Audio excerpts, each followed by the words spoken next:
अयोध्या में रावण सिद्धार्थनगर से देश बचाओ संविधान बचाओ यात्रा शुरू करने से पहले अयोध्या पहुंचे आजाद समाज पार्टी के राष्ट्रीय अध्यक्ष चंद्रशेखर आजाद। रावण का बयान, लोकसभा चुनाव में उत्तर प्रदेश में ही रोकेंगे भाजपा का विजय रथ। उत्तर प्रदेश में आजाद समाज पार्टी निकाल रही है देश बचाओ संविधान बचाओ यात्रा।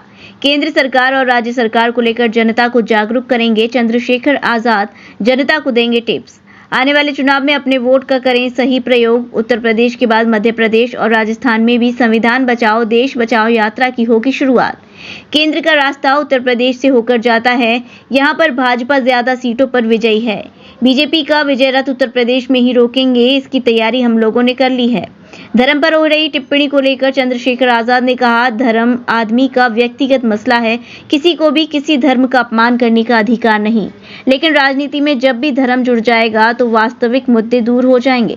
देश में महंगाई है, बेरोजगारी है, नौजवान परेशान हैं, पेपर लीक हो रहे हैं, किसान परेशान हैं। सभी के प्रति सरकार की जिम्मेदारी है। सरकार अपनी जिम्मेदारियों से भाग रही है। धर्म को वही बीच में लेकर आता है जो मुद्दों से भागना चाहता है।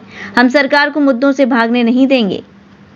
सिद्धार्थनगर जाते समय अयोध्या हाईवे पर पंचशील होटल में कार्यकर्ताओं से मुलाकात की चंद्रशेखर आजाद ने।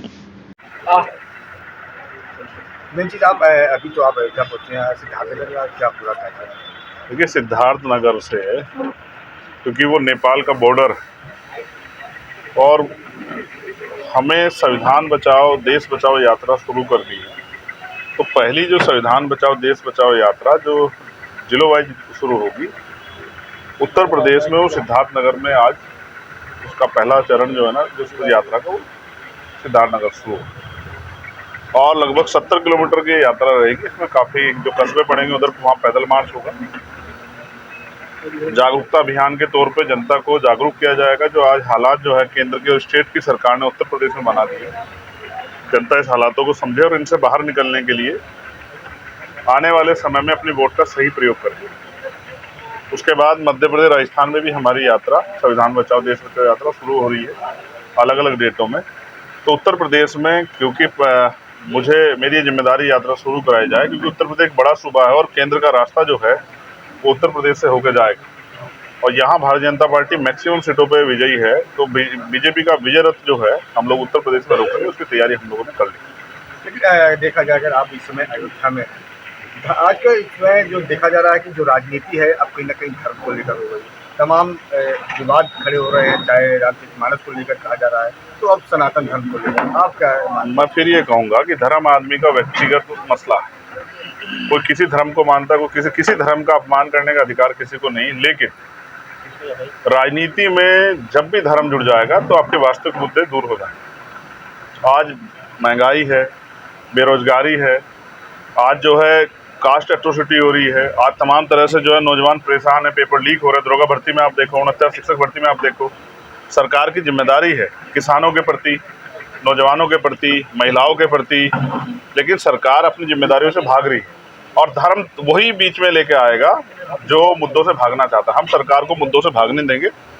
जातिगत जनगणना हो या 69,000 शिक्षक भर्ती में घोटाला जो हुआ है उस पर शिक्षा मंत्री पर कार्रवाई हो, या दरोगा भर्ती में जो घोटाला है उस पर कार्रवाई हो, या नई नियुक्तियों में जो है नई नियुक्तियाँ आए, बैकलॉग भरे, प्रमोशन रिजर्वेशन, ये जो बुनियादी मसले हैं इन पे हम लोग सरकार को खींचेंगे।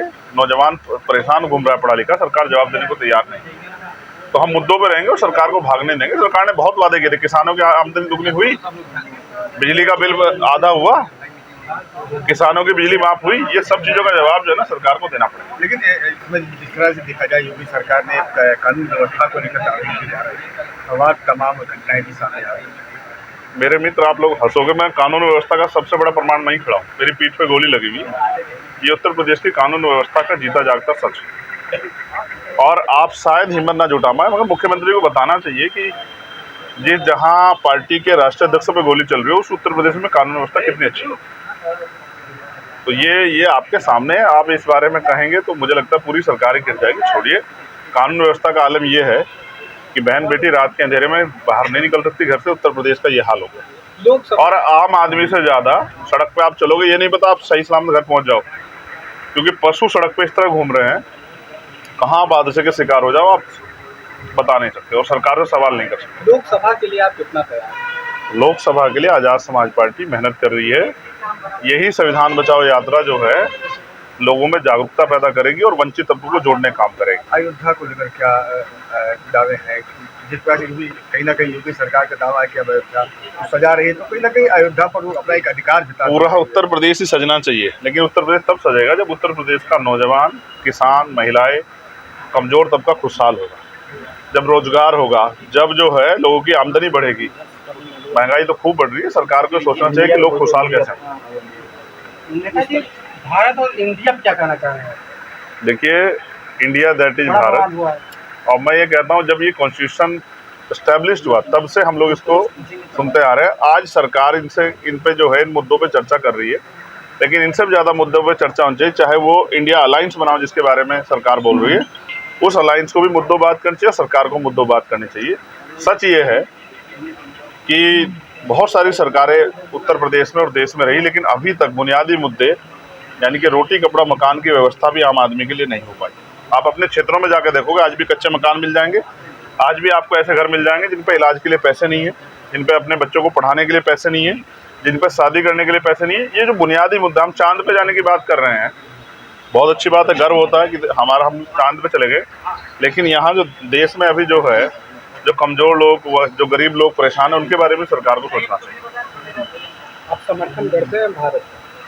मैं जिस देश में पैदा हूँ उसका समर्थन नहीं करूँगा। इंडिया और भारत को लेकर मैं फिर ये कह रहा हूँ, ना तो मोदी जी ठेकेदार हैं, ना कोई और ठेकेदार है। ये देश जो है किसी एक पार्टी से नहीं है, ना ही अलायंस है। ये देश तब से था, जब से दुनिया तब से देश, और जब इसका नाम भारत है, तो जब तक हमारे शरीर में जान है, हम अपने देश के साथ खड़े। लोकसभा चुनाव में आप मोदी जी के विपक्ष में खड़े होना चाह रहे थे, फिर भी आज में हम नहीं खड़े, क्या कहना चाहिए? नहीं, हम तो अपने लोगों के लिए खड़े होना चाह रहे हैं, क्योंकि किसी की भी सरकार रही हो, हमारे लोगों को तो जो है ना वो सुविधाएं, अवसर और सबसे ज़्यादा जो जरूरत है संरक्षण की, वही नहीं मिला अभी तक। आज भी एनसीआरबी का जो डाटा कहता है 1000 महिलाओं का रेप हत्या होती है। कौन महिलाएं हैं? इसकी भी जांच जो है सरकार के लोग करके आंकड़े जारी करने चाहिए, किन जातियों की महिलाएं। आज भी उत्तर प्रदेश में देश का दलित, पिछड़ा, आदिवासी, अल्पसंख्यक समाज जो है जुल्म, जाति, अन्याय, अत्याचार का शिकार हो रहा है। संविधान तो ये भी कहता है कि धार्मिक रूप से गैर बराबरी नहीं हो सकती है, लेकिन आप क्या मुसलमानों के साथ गैर बराबरी नहीं कर रहे हैं? क्या आप सिखों के साथ गैर बराबरी नहीं कर रहे हैं? क्या आप ईसाइयों के साथ, बुद्धिस्टों के साथ गैर बराबरी नहीं कर रहे हैं? आपको अपनी छोटी छोटी बात पर रोना आ जाता है। मुझे बताओ, यहाँ बुद्ध विहार या भगवान बुद्ध से जुड़े कोई कार्यक्रम होता है, बजरंग दल के लोग जाके वहाँ लाठी चला देते हैं, मूर्तियाँ गिरा देते हैं, जाके चर्च को जो है ध्वस्त कर दे रहे हैं। इस पर सरकार क्यों नहीं बोल रही है? धर्म आदमी का व्यक्तिगत मसला है, धर्म को राजनीति में सरकार के लोग ला रहे हैं। और मैं फिर कह रहा हूँ, हमारी राजनीति मुद्दों की है, हम धर्म पे जाएंगे।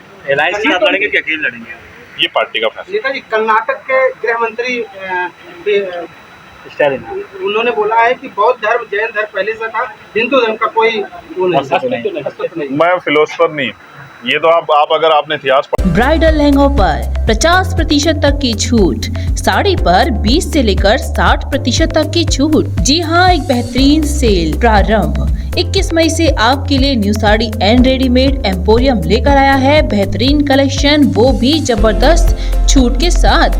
New sari and readymade emporium मना रहा है अपना 33वां वार्षिक डिस्काउंट सेल, जहां आपको मिलेंगे एक से एक जबरदस्त लहंगे, साड़ी और शॉल्स कलेक्शन, वो भी 20 से 60% तक की छूट के साथ। विशाल शोरूम, नया स्टॉक और आकर्षक छूट के साथ। तो देर किस बात की है, उठाएं इस मजेदार और भारी छूट का फायदा और खरीदें अपने मनपसंद परिधान। New sari and readymade emporium, Holi gate, Mathura.